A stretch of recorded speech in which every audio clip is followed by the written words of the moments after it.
Hello students. In the last video we had seen the first few stanzas, and today we are going to discuss the next stanza. So chalo, let's start with that. Now first of all I will read it and then we will decode it one by one. Now here the poet says, if neither cold, poverty, famish or got, or sickness or pain of body and brain can keep you away from the thing that you want. Now, as I told you that we are going to decode it by word to word. Now, let's understand what exactly he meant to say. See, this stanza explains how strong the determination overpowers physical suffering, right? And your mental hardship. Here, poet actually enlists some extreme conditions that usually break a person and says that even uh, if these cannot stop you, then your success is certain.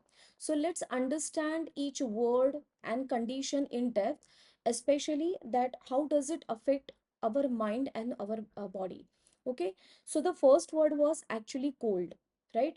Here, cold represents harsh weather and discomfort. It symbolizes hard condition which weakens the body and disturbs the mind, right? So, if suppose any of the person continues to pursue their goal despite such extreme cold, it proves that the strength of their determination and willpower, right? So, as we have understood what and how the cold represents it. Now, the next word was the poverty. Now, here, poverty means, let's say, lack of money, food, shelter, and some basic needs. So, in general, it signifies the absence of basic necessities, right? So, obviously, if suppose if you have absence of these things, it is going to affect you. But in other words, it is going to affect you mentally as well. How come? See, mentally, it creates stress, it creates fear, it creates a low self confidence, and yes, hopelessness. That is the big thing. So, poet here suggests that if a person's dreams remain unbroken despite the poverty, right, no hardship can defeat their determination. See, आपण इथे एक एक शब्द ना पूर्ण decode करून समजून घेण्याचा प्रयत्न करतोय. ठीक आहे. आता पुढचा शब्द आहे काय, फॅमिश्ड. आता फॅमिश्ड म्हणजे काय, तर एक्स्ट्रीमली हंग्री. ठीक आहे. Extremely hungry means like say almost starving, अगदी पूर्णपणे उपाशीच राहणे. So extreme hunger also causes severe physical weakness, dizziness, right, irritation, frustration, lack of patience, आपण चिडचिडे होतो. But again what he meant to say, that if a person continues to strive despite such hunger, it reflects his or her extraordinary determination and strong willpower. लक्षात घ्या, एकूण एक गोष्ट अशी आहे की जी माणसाला तिथल्या तिथे ती तोडू शकते, ती त्याला त्याच्या ध्येयापासून विचलित करू शकते. पण जरी त्या गोष्टींनी तो जर का विचलित नाही झाला, तर डेफिनेटली सक्सेस हे त्याच्याच करता आहे. आता जे पुढचं आहे, ठीक आहे, की गॉन्ट, ऍक्च्युली इथे गॉट दिलेला आहे, पण गॉट मीन याचा अर्थ काय, acute pain and stiffness of bones. But gaunt means actually being extremely thin, weak due to illness or hunger or suffering, you can say, right? So because of that, it results in physical loss of physical strength, and person gets very much exhausted. His body become very fragile, and while mentally also it causes the feeling of defeat or shame or kind of a less confident, right? So he meant to say again that even when the body is worn out, but the spirit remains strong. ठीक आहे. सो in short, आता इथे पोएटला काय म्हणायचं आहे, he is saying that if suppose somebody has a unwavering determination, okay, it can defeat all the forms of the suffering, whether it is related with the body or the mind. आपण आता हे सगळे चार मुद्दे आपण बघितले. ठीक आहे. So here he highlights the power of an unshakable will by listing all the hardest suffering of a human being which can be faced. So as we have seen, the cold represents harsh conditions which weakens the body, while poverty shows the lack of basic needs that often break a person's confidence. Being famished or gaunt, which reflects the extreme hunger and physical weakness, right? So the sickness and the pain of the body and the brain, okay, which stands for the physical illness and the mental stress, which normally discourage the person, right? It defeats the people. It defeat the people. So, however, the poet says that if none of these hardships can stop a person from pursuing their goal, then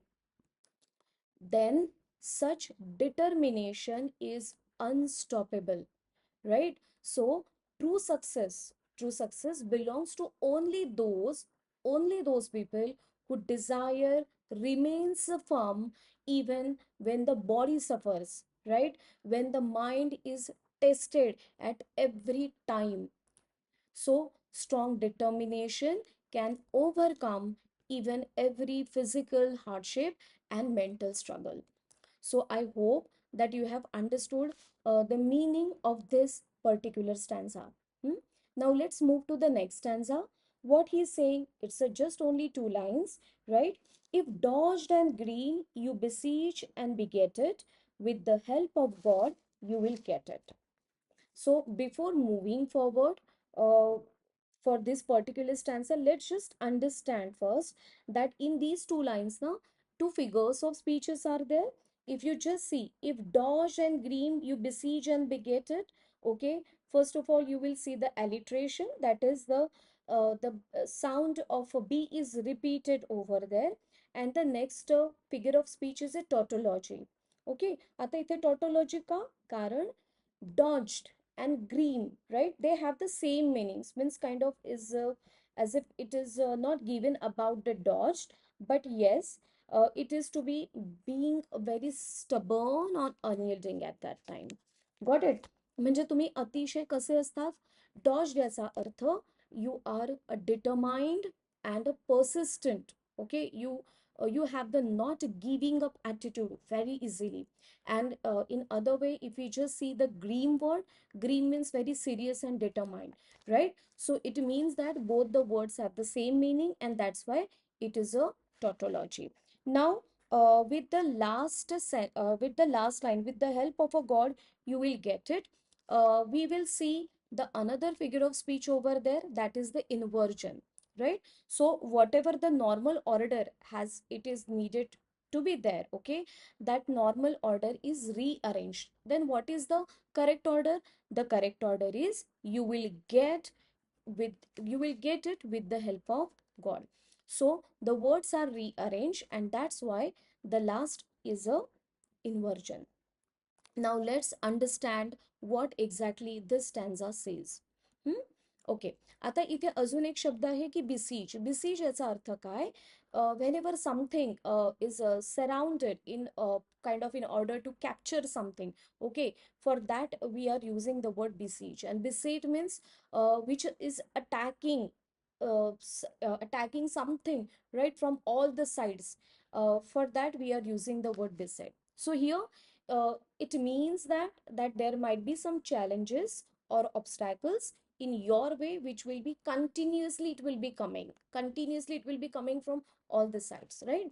So now let's understand what exactly he meant to say in this, particularly these two lines. So if dodged and green, you besiege and beget it. Now he's saying, the poet is saying here that if a person pursues their goal with dogged determination and a gleam, with a never give up attitude, if he is continuously surrounding the goal with efforts from all the sides, okay, so particularly for that person, success becomes inevitable. So to besiege means, as I have already told you, to attack the goal repeatedly, okay.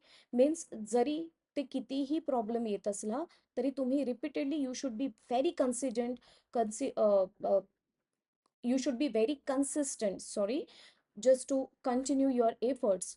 So repeatedly with the patience, courage, and the persistence without allowing failure or fear to enter in your mind. So, when you will apply such sincere efforts, when it will be combined with the faith in the God, then what happens? Then the magic creates, right? The person gains the inner strength and the confidence. So, poet believes that here that divine support comes to those, only those people who work very honestly and relentlessly. So, unwavering efforts, always guided by the faith, finally, finally, it is always leads to the success. म्हणजेच बघा, अगदी मी सोप्या शब्दात सांगण्याचा प्रयत्न करते की इथे तो आपल्याला सांगण्याचा प्रयत्न करतोय की एखादी व्यक्ती जर का जिद्दीनं, चिकाटीने आणि अतिशय कठोर निश्चयाने जर का आपल्या ध्येयाचा पाठपुरावा करत असेल, राईट, डॉज्ड अँड ग्रीन, ठीक आहे, तर काय होतं, तर यश हे नक्की मिळतं. आता बिसीज अँड बिसेट, आता याचा अर्थ परत मी मराठीत सांगते आहे. म्हणजे काय, तर आपण ठरवलेल्या असलेल्या ध्येयाभोवती जर का सातत्याने आपण त्याचा पाठपुरावा करत राहिला, जरी किती अडथळे आले, अपयश आलं, ठीक आहे, तरी या सगळ्या गोष्टींना आपण कुठलीही दाद न देता, कुठलीही संधी न देता, आपण जर का प्रामाणिक आणि अविरत प्रयत्न जर का करत राहिलो, तर काय होतं, त्याच्याबरोबर आपल्या प्रयत्नांना देवाच्या श्रद्धेची आणि जर का आपण जोड दिली, if suppose if we should keep if we have a faith in a god, मग काय होतं, तर आपला आत्मविश्वास वाढतो आणि आपल्या प्रयत्नांना योग्य दिशा मिळते. ठीक आहे. आणि म्हणून तो म्हणतोय की कठोर परिश्रम आणि इच्छाशक्ती आणि देवावरची श्रद्धा याच्यामुळे आपलं यश निश्चित होतं. So if suppose if you want to understand the summary, okay, of this beautiful poem, okay, so how can we write? If possible, please note down this, okay. So here the poem celebrates the invincible power of human determination. Please, uh, please write down this is important, right? The poem celebrates invincible power of human determination. It declares that when a person truly desires a goal and pursues it with unwavering faith, no hardship can stop them. Whether it is about the poverty, cold, hunger, sickness, and whatever the blah blah things has been discussed in the poem, okay, they can become your body, but they cannot defeat a strong spirit which is inside you, right? Here the poet assumes and he assures that when this relentless struggle is supported by the faith of God, then your success is inevitable. So ultimately, the poem teaches us that a firm will transforms suffering into strength and dreams into achievement. Right? So if we want to understand in a one-liner, we can say that where the will is unbreakable, victory is unavoidable. Okay, students. So today here we stop this, and I hope you have liked the poem and the explanation.